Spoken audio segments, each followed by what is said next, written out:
Hi, everybody. I hope everybody can hear me. For those of you who don't know me, obviously my name is Siobhan Banville and I've been with Polio Survivors Ireland since May last year. So I was working in research supporting the work of the Advocacy and Policy Officer, Kira Power.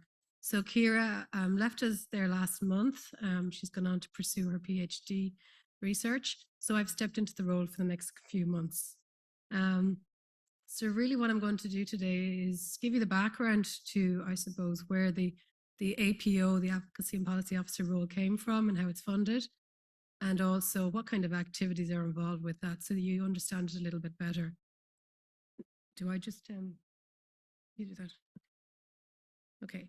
So in terms of where the funding for the post comes from, it comes from SSNO, which is the Schemes to Support National Organisations. And that's really government funding, which comes from one of the departments in the government, and POBL is the agency that manages that. I suppose it's one of the elements of how the government supports the role of the community and voluntary sector in our society. This particular grant round between 2022 and 2025, it has funded, and I think this was mentioned earlier, 3 of our part-time posts, the 2 MEOs, Nuala and Orna, and then the APO post, which was Kira's, and now it's the post I've stepped into. So that grant funding is now just recently in the last few weeks been extended until June 2026. And this funding, I suppose, like those posts aren't funded by through the normal HSC funding or fundraising. It comes particularly from this grant.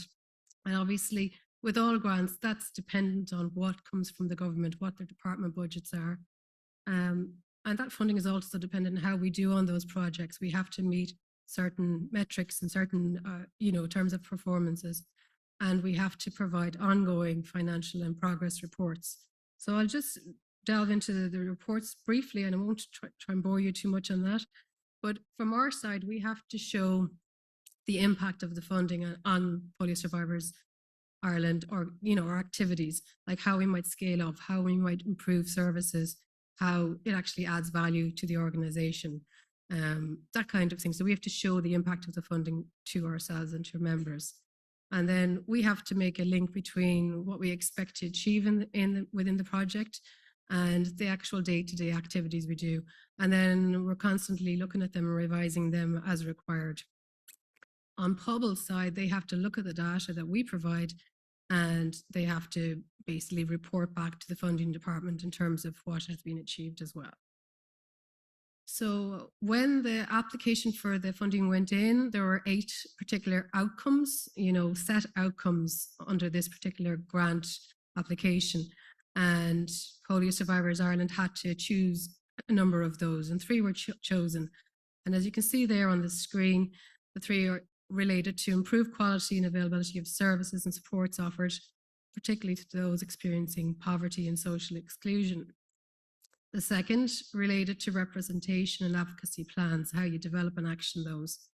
And then the third is strengthening community and voluntary sector with improved collaborations and partnership among organisations. So they were the ones specifically chosen from the 8 options, and we couldn't deviate from those particular options.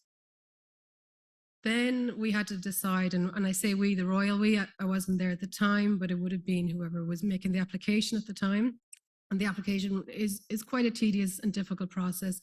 And from what I understand, it was quite challenging in terms of the grant funding was initially declined, but this was appealed and successfully appealed, so just why we are where we are today. So these particular outputs were then decided on in terms of what might be relevant to Polio survivors based on the previous 3 outcomes. So I know it's a little bit confusing in terms of the terminology. We also find it confusing. The outcomes turn into these specific outputs, what we are expected to achieve. So these 6 outputs are, improved provision of therapies to meet the needs of polio survivors. I'm sure you all agree that that's a big priority for everybody. Participate in collaborative campaigns for improved state services and supports. Improved accommodation and housing provision for migrant polio survivors. The additional costs of disability are taken into account for eligibility for medical cards. Research into the current levels of community and neurological services with DFI and NAI, DFI being Disability Federation of Ireland and NAI, the Neurological Alliance of Ireland. They're two of our major umbrella organisations. And then improved state supports to address poverty affecting polio survivors. So all very relevant to polio survivors. But I suppose in terms of how we are in terms of achieving those outputs, it's still a work in progress. So the next few slides will go into the kind of activities that make up a typical month for the APO role. And this really reports on the work Ciara has done over the last, specifically over the last year since she returned from maternity leave in January, and she just left the post in August. So I was involved also in terms of the background work, doing some of the research and supporting her in the background, but mainly I'm reporting on the activities that she's been involved with. So our expected outputs in the previous slide, they shape what we do every day, so we have to have a common sense link between them. These outputs, they give the project structure and they keep us focused so that we don't deviate too far from the requirements of the SSNO funding. We can't just go off on a tangent. We have to somewhat stick to the line. We look at how we're performing and we measure how we hit our output targets, and we're looking at metrics and performance and so on, and looking at numbers and what activities we're doing. And sometimes we are limited by these outputs, and there's less scope to veer in other more interesting or more relevant directions. And that might come up, and hopefully there'll be a chance for a few questions and answers at the end. But sometimes you might think, oh, well, you should be working on X, Y, Z. And we do try and work as much as we can, but sometimes we have to limit and put a boundary around what kind of activities we do.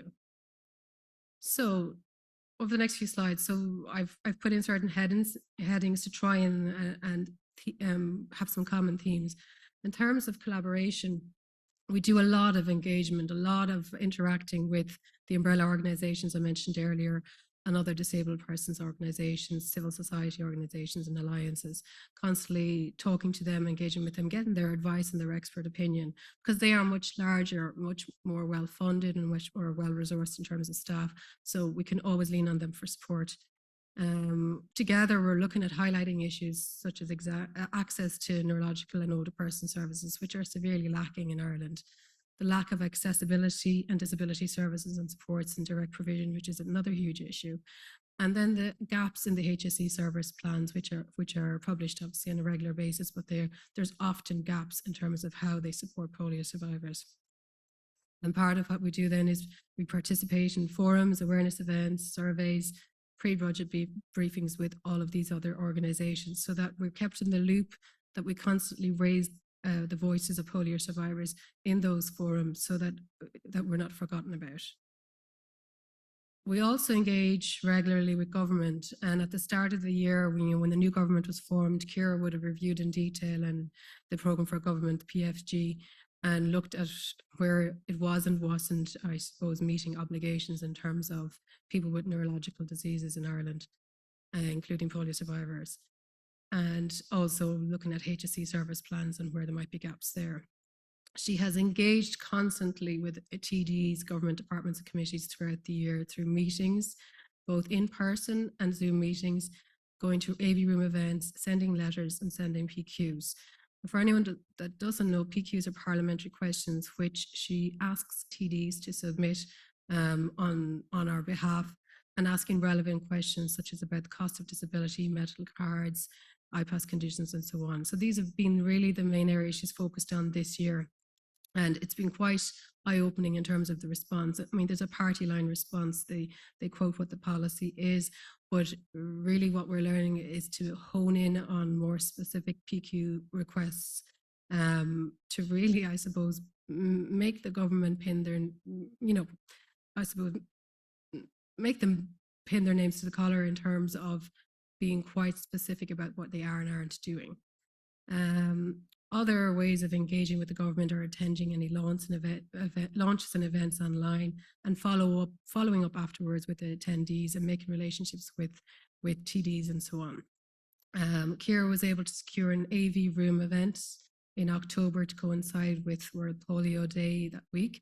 One of the TDs that she's formed a relationship with has invited us to present there, and that's going to be on the agenda. And hopefully we'll get your input on that as well.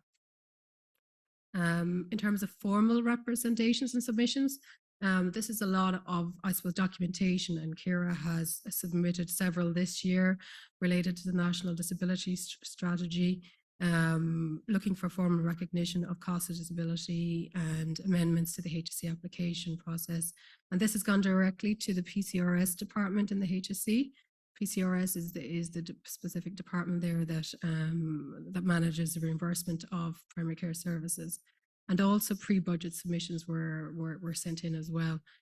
And also, we are in the process of sending a letter to the relevant government departments and committees to highlight disability-related issues in direct provision. And this is done in collaboration with over 10 other organisations representing migrants' rights.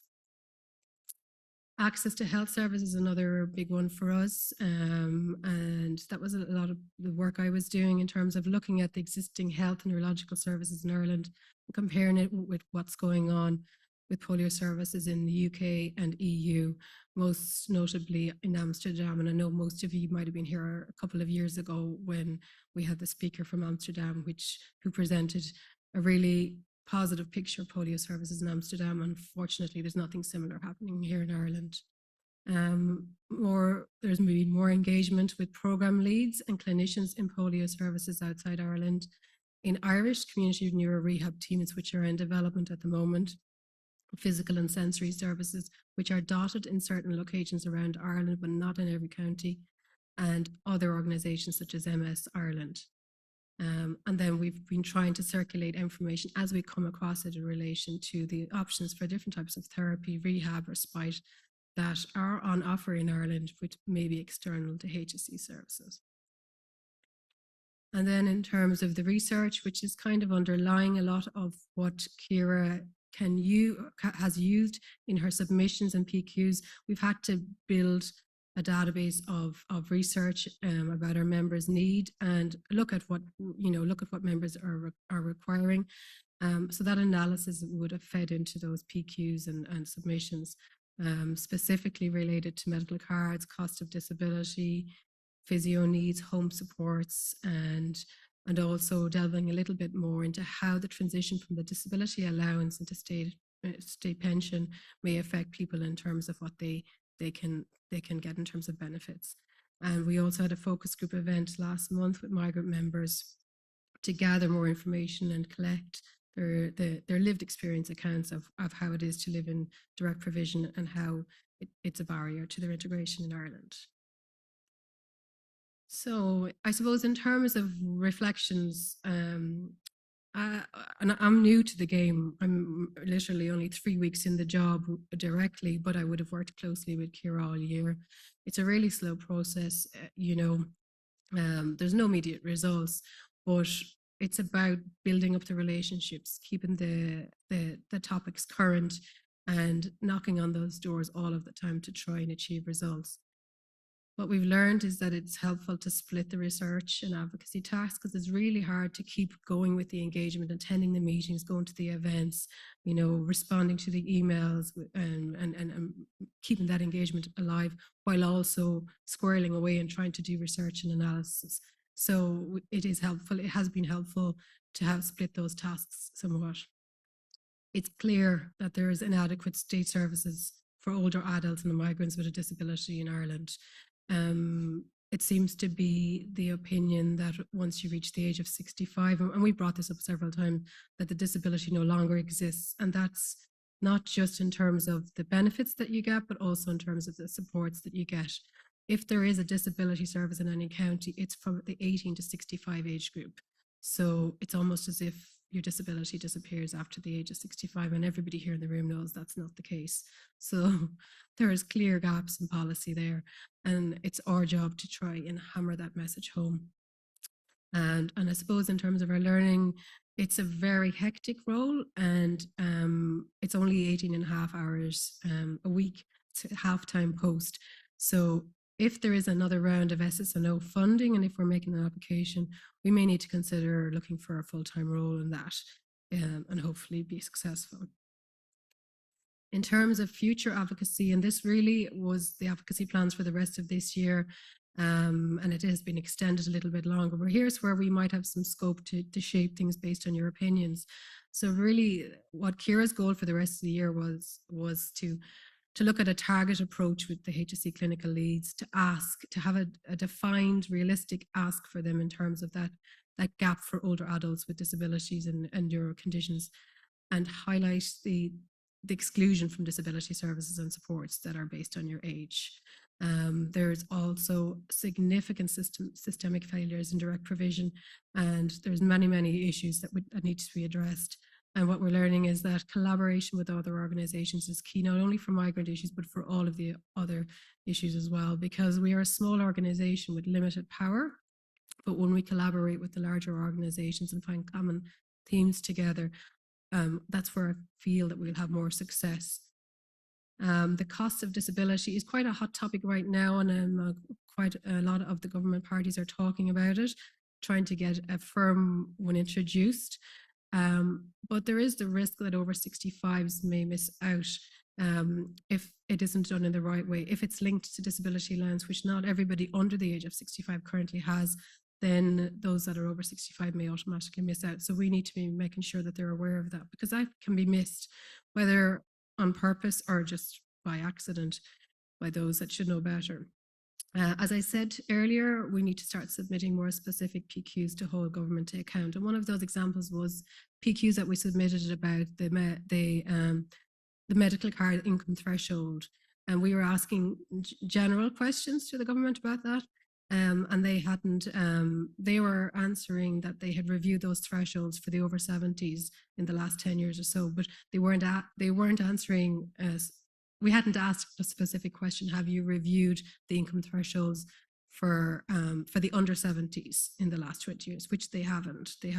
And we all know how much inflation has occurred since then. So we need to start honing in on those questions. And if there are ideas from the floor about any specific questions you want us to channel through up to TDs, I'd be definitely happy to receive those questions either today or after, via email or a phone. We're also considering willingness to become more active in terms of self-advocacy, and would be, I suppose, linked in with what Matt had alluded to earlier, is getting in touch with your local representatives, and who is active in your area, who is a TD that you could approach, tell your story to, say where the gaps in service are, and say how that's affecting. And it would be important to raise that in terms of what the gaps in policy and services are, but also how it affects you on a human level, because we need to show the government that it is a difficulties on a day-to-day basis that everybody's experiencing, whether it's getting out of bed, getting to the toilet, getting up and down steps, whatever the difficulties are. I think if we make them more human, it may be more likely to grab that particular TD who would bring whatever committees they're involved with, or whatever work plans that they're involved with as well. So it would be great to get people's input on that, whether or not that would be something you could get involved with. We have drafted up a letter that possibly people can use as a basis for ideas to write to your local TDs, email them, or even chat to them. We've copies of the letter outside on the desk that I was sitting at earlier, and I'm happy to discuss that with anyone on the phone after this event if they want more details about it. And lastly, we have the AV Room event on the 21st of October. We haven't quite honed in on exactly what topics we're bringing up, but it will be something that I've alluded to here in terms of the cost of disability. Possibly we did bring up last year the issue with medical cards, but we still have to decide for sure what we're going to speak about in that event, and whether or not we're going to have another guest speaker. It's likely going to be me speaking, but I think there's value to having another voice there as well as the voices of polio survivors. So that's something to discuss as well. And that's me for today. And I am happy to have any questions from the floor, and also happy to talk to anyone offline after this event. And just to point out that the AV Room event, if I haven't already said, it's in Leinster House, so it's in the government buildings. It's a little side room just inside the grounds and inside the gates. where the basically government parties are allowed to invite people in to speak on special topics, and all of the TDs that we invite can drop in and out. And it's a good chance to speak to the people that you want to represent you. And that's that for me. If there's any questions, I'm happy to take them.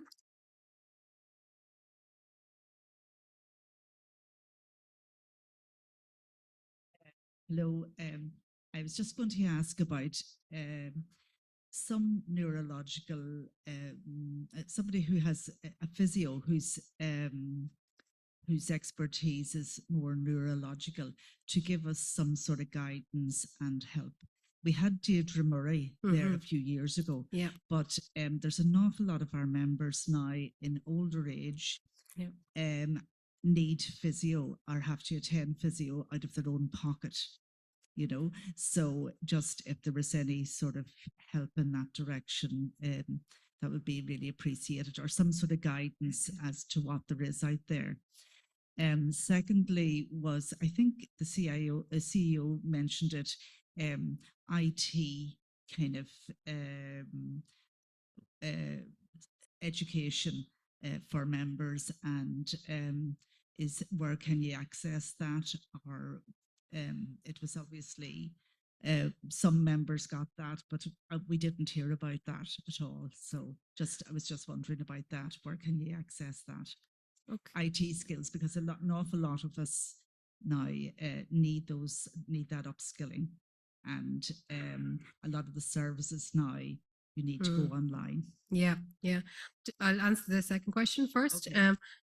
In that I can't answer it because I'm not sure what was alluded to earlier. Are you talking about that you'd like to learn more about how to manage technology as members? That would be a need that people have expressed. Yeah, I mean, it's impossible to do anything right now without having a mobile phone or pressing something or using a computer.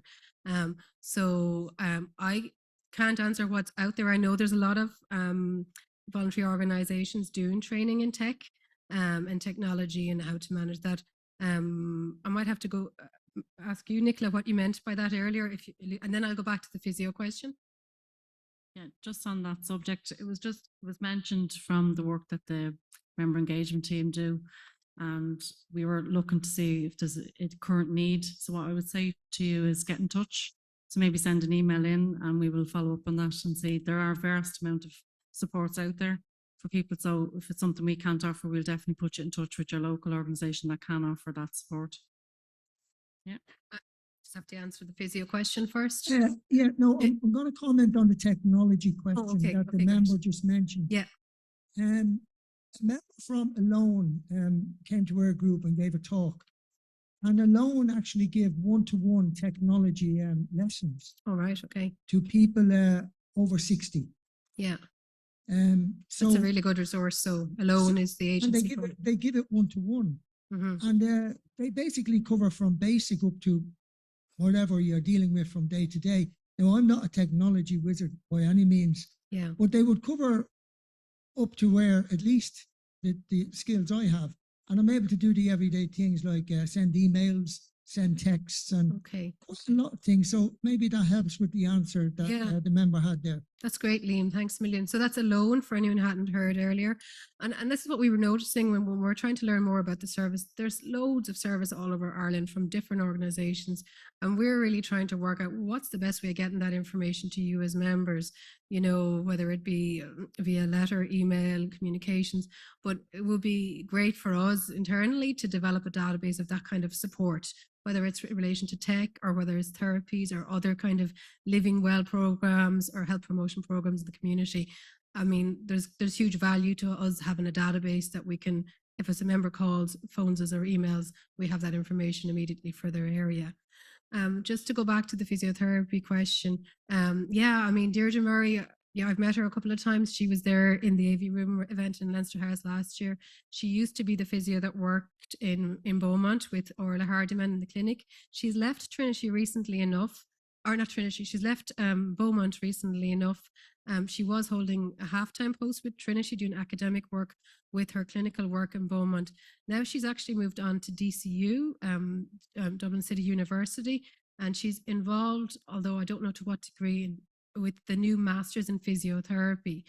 And I actually contacted her this week in relation to whether or not she'd moved on. And I said to her that we would be interested in, I suppose, raising awareness with clinical staff, medical staff, physiotherapists, OTs, all of the clinical staff about polio at the level of education when they're in their, getting their degrees, so that before they even leave college, they have a heightened awareness of what polio is. So Deirdre is a really good resource for us to start building there. But I know it doesn't help you in terms of actually accessing a physio, because she's currently working with physio students. There are, as I said, various programs around the country. MS Ireland have great programs, and we sent out information to people in the areas that MS Ireland cover, mainly in the West, and they have active neuro programs and online and in-person programs for for people with all neurological conditions, not just MS. So they're trying to fill a gap that exists in the current public service. So there is very, very limited neurological rehab in terms of physio or OT or any of that for anyone with a disability in Ireland, living with a chronic disability or an acquired disability, other than the acute services that they might get in the hospital that they're admitted to after an event, or the neuro hospital that they do their rehab in. So the likes of MS Ireland are trying to fill that gap and have put business cases to the government for full-time physio posts to work with people with neurological conditions. So there is growth there, but it's very, very slow. There's also community neuro rehab teams that are being developed around Ireland, only in certain pockets. But again, my impression of that to date is that it is only for people who have had a recent event, are discharged from the hospital where they've had intensive rehab and need some ongoing rehab in the community. It's not for anyone that's had a chronic condition that has been there for years. So we're really trying to fly the flag in terms of that huge gap that's there. I don't know if that answered your question or confused you, but we're definitely working on the lack of physio service provision. Yeah, John there. Oh yeah, that's fine. Sorry, please can you clarify, I actually had to write this down. Please can you clarify whether it is the PSI policy not to assist members over 70 with services or appliances based on the assumption that they already have a medical card? Polio survivors do not automatically qualify for a medical card, whereas people with other conditions do. Yet polio is not included. That's my question. So you're asking if it's Polio Survivors Ireland policy not to provide any services for those over the age of 70? I would have to, even with new in the game, I would have to say absolutely not. That's not a policy. Medical cards aren't under the remit of Polio Survivors Ireland. They're obviously decided on by the HSE, the PCRS department. And you're right, they're not granted to people based on their condition. The long-term illness card, which is given to a certain amount of people with a very, the small list of conditions, is also not given to people with polio. It might be given to somebody with Parkinson's or MS or other conditions, but polio is not one of those conditions. But it's certainly not Polio Survivors Ireland policy not to offer services and supports to people over 70. It's to my understanding, there's absolutely no connection between the medical card and the provision of services from our organisation. But I can stand to be corrected on that, but that's am I correct on that? Yeah.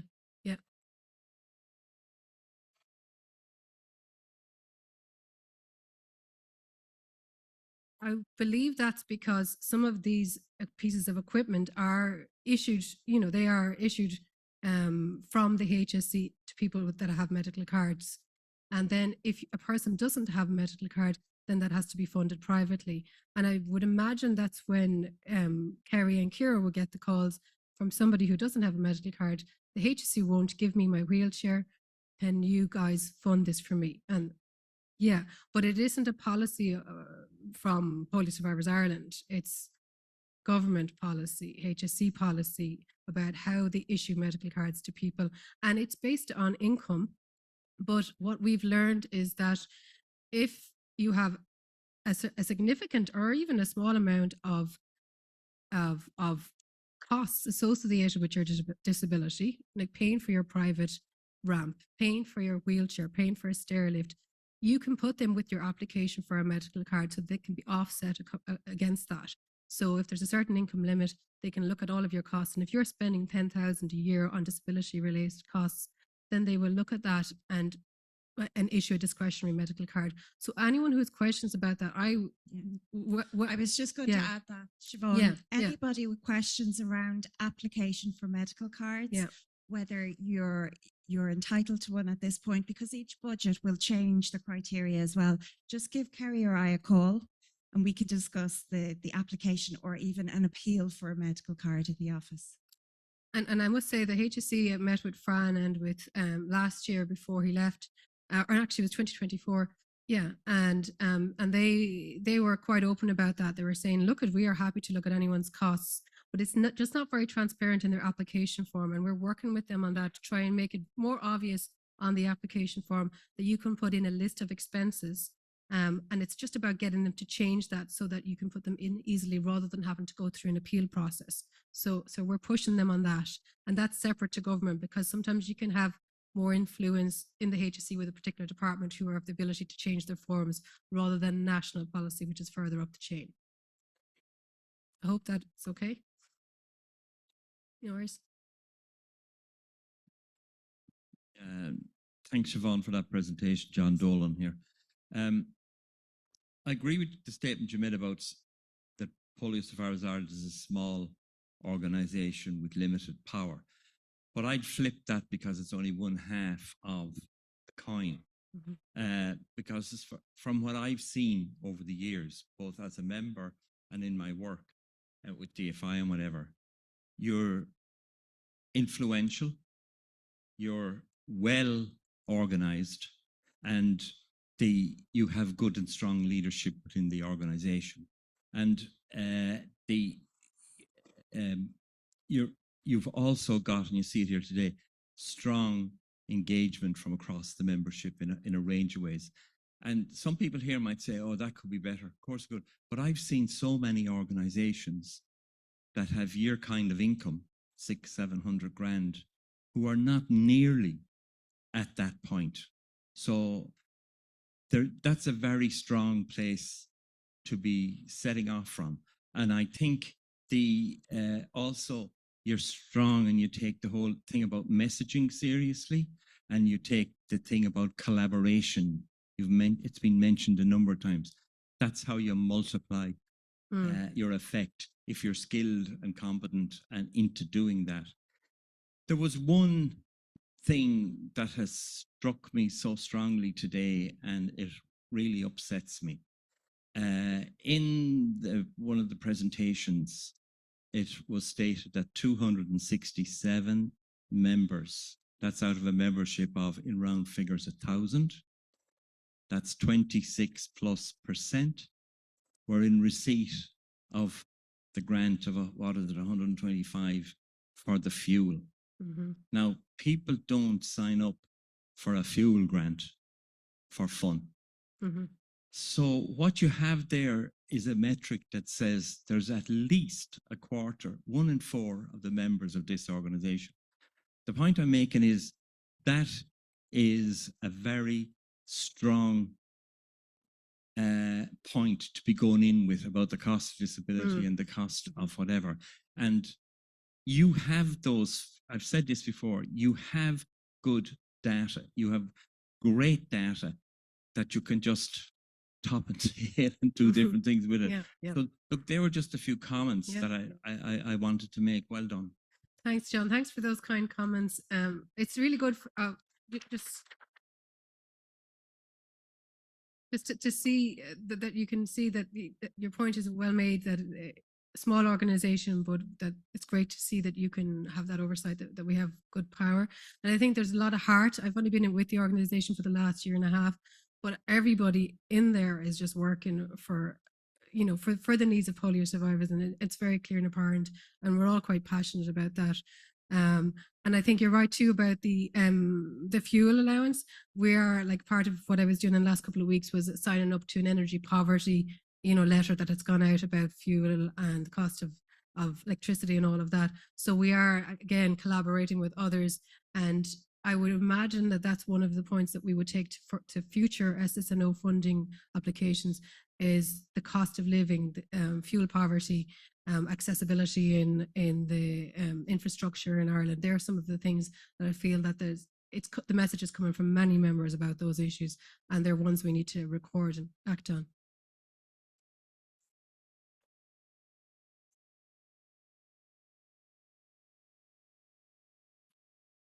Right. Yeah.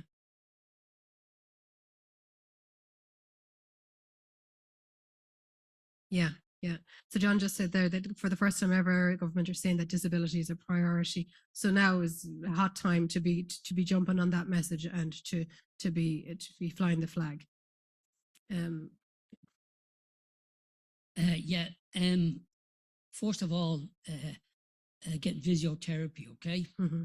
I need it badly, but there's a 14-month waiting list Mm-hmm. to actually get it publicly. Yeah. I did try local private people around me, and I never got reply back afterwards. I phoned them. You never got a response from them? They didn't want to know. Right. And the reason why I do it locally, because I've been in an awful lot of pain afterwards, so I don't want to go too far. Yeah. Yeah. You know? Yeah. Talking about long-term illness card. Yeah. Yeah. I have that, but it's only for my diabetics. Yeah. Yeah. I still have to pay for the drugs Yeah. I use for my polio and whatnot, and that takes up my what you call it now, your DPA or your drug payment scheme Exactly, allowance. yeah. Yeah, the 80 month. Yeah. Yeah. So that Yeah. does that. Yeah. Luckily, I have that. Yeah. Otherwise, Yeah. I'd be paying 90 quid a month. Yeah. Every month. Yeah. The other thing I want to bring up is the cost of disability. I've been pushing this everywhere I can, Mm-hmm. a cost of disability. When we were in the door last time, Yeah, October. Yeah. yeah, they were giving people on disability benefits and whatnot 400 quid Mm-hmm. cost of living. Okay. Yeah. But because I'm over 65 now, I shouldn't say that, but Never think it. I didn't get it. Yeah. But Yeah. I had a cost of 375 quid fixing my stair lift, Mm-hmm. where that 400 quid would have come in Yeah. handy to do that. So Yeah. just on that little payment alone, Yeah. that was my cost of disability. And that's our concern. That's exactly what I was saying earlier. Because you are, over the age of 65, the state pension isn't a disability allowance. It's an age-related, benefit. And they're not associating, if a cost of disability payment is put in, and it associates with disability benefits only, not the disability, then anyone who isn't getting a disability payment will lose, will lose out. So we're pushing on that. Yeah, I've gone to a good few conference on the on the thing of disability, and some of them have reckoned that it costs between 26% to 33% the cost for me with disability to somebody that doesn't have it. Yeah, over and above. Yeah, disability. yeah. So, yeah. But then again, you have to look at what it would cost some people. It might only cost, maybe an extra 10 or whatever else. Yeah. But somebody would probably need a large amount of money. Yeah, it's a because scale. of this. Yeah. And that just needs to be sorted out. But as I said, the cost of disability, it's a real. And when I turned 55, I'm cured of polio. Yeah, I don't exactly. have anything. Yeah, exactly. Makes- And the interesting thing about that is, some of you might have heard of the Indicon report, which was a huge report that they did on the cost of disability in 2021. But they openly acknowledged to Kira in a PQ response this year that they didn't include older people in that. So that's exactly what we're talking about. They're completely ignoring that there's a disability that continues into older age, doesn't just stop at 65. I mean, there was some suggestion that if you're on disability payments before you turn 65, that should allow you then to carry on. Yeah. Because what I get back from the Department of Social Welfare is you only won't make one payment. Yeah. But that's not true what they did last year £400 there just before Christmas. Yeah, So, you know, that's the once-off payment. Yeah, Yeah. the budget payment. Yeah, yeah. They want to make it as easy as possible, and they want to just link and continue to link, but it leaves out anyone who's reached the age of 65 and continues to have a disability, but might not have been getting state benefits before that. So it's a huge thing that we're focusing on, and you know, working with DFI on, and they have that on their agenda as well. So I'm going to have a meeting early next week about different matters with DFI, but I'll be talking about that as well, because it's something we really need to push for. that's very important. Yeah, We yeah. must. Yeah. The And I think it's cost- going to be a hot topic if, like, in the AV room. I think last year when we went there, you know, the election was called a week or two later, I- and I think any TD who was in that room last year, it was just such unfortunate timing. They jumped. They might have been on our bandwagon for a minute, and they jumped right off it to go on to the, you know, the elections. So I think this year is we've a better chance because the government is established now, and we've a better chance of continuing our message than we had last year. That's great. And I don't mind bringing the same message again because it hasn't changed, you know. It hasn't, no. Yeah, yeah. Is there anyone else?